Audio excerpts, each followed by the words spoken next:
Dune Awakening just had a hot fix, and it comes with some pretty important changes, particularly for the end game. These are all the patch notes listed here. I'll have a link in the video description below.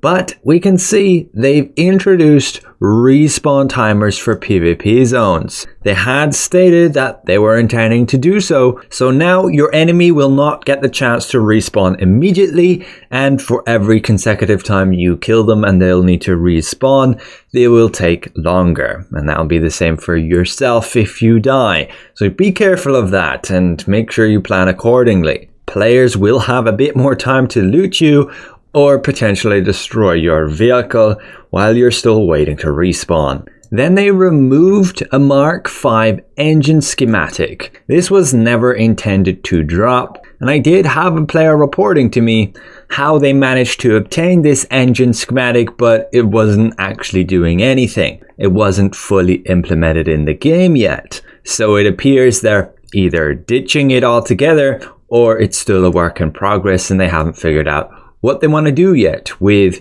unique engine schematics for our ornithopters. But the next thing is pretty huge.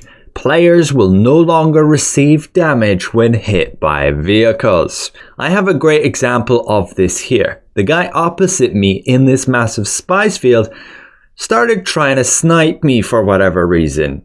You can see the bullets just whiz past me here. Fortunately, I took the precaution to put the ornithopter between me and him just in case of this scenario. I'm fully conscious that, yeah, they could just one-tap me.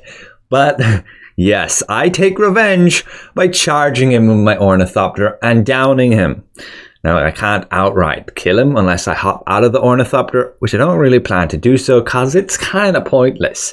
If I was to kill him, he would most likely be able to just respawn back at his vehicle. So I don't exactly have the opportunity to destroy that, so it's kind of whatever. Maybe he can just get the message, I don't intend him harm, he can just leave me be. There's enough spice for both of us. But nonetheless, this is a good fix, as it was rather overpowered to just completely knock out people so easily, just ram killing them. Just be aware, this only then pertains to players. You can still go ram kill your NPCs if you wish and road kill them. A third guy who just starts to swoop in probably intended just that for me, to ram kill me too. Fortunately, I heard him and my quick reaction was to just get into my ornithopter. And again, what's with these players? What's their problem? There's plenty of spice for everyone right here. But moving on, they've just adjusted the Unstock feature. It doesn't work for vehicles, so will not show as if it does. The service message, when the server is going to go down, will now display at the top of the screen rather than on the right side. I think it was totally fine on the right side. I'm just a bit worried that if it shows on the top of the screen, it's going to cover the compass. I probably shouldn't have killed that guy a second time.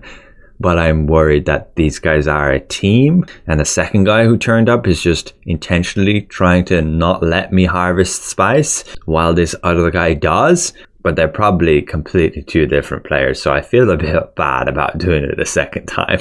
Now just be aware, if you do try to respawn across a different map, say I died here out in the deep desert, I could have the opportunity to respawn back at my base in Haga Basin. But if you do that, you lose all your stuff. You leave it all behind, so it is pretty important that you don't do that. And therefore, you're now going to have to manually type respawn in the pop-up field to confirm that you want that. You will now also get a pop-up notification if you select private servers. And there were just some other further changes to improve the game servers and client stability. And then there was a bunch of fixes here. A freeze when attempting to cross the deep desert server border, a bug where you couldn't abandon your base after you shared it with a friend, dart trails from the pistol deviating from intended direction, fixed an issue with the Atreides leader respawning immediately. This to do with when unlocking the Mentat skills. They fixed a possible crash when using the vehicle backup tool. They fixed it so that your Chris knife can't be put in storage. If you're not aware, you get this when you're eaten by a worm. At least you get the worm's tooth and then you can craft that into a knife, but you can't discard that knife. They fixed an issue with the Landsrad refining bonus. Basically, you can get 25% reduction to all of your refining costs.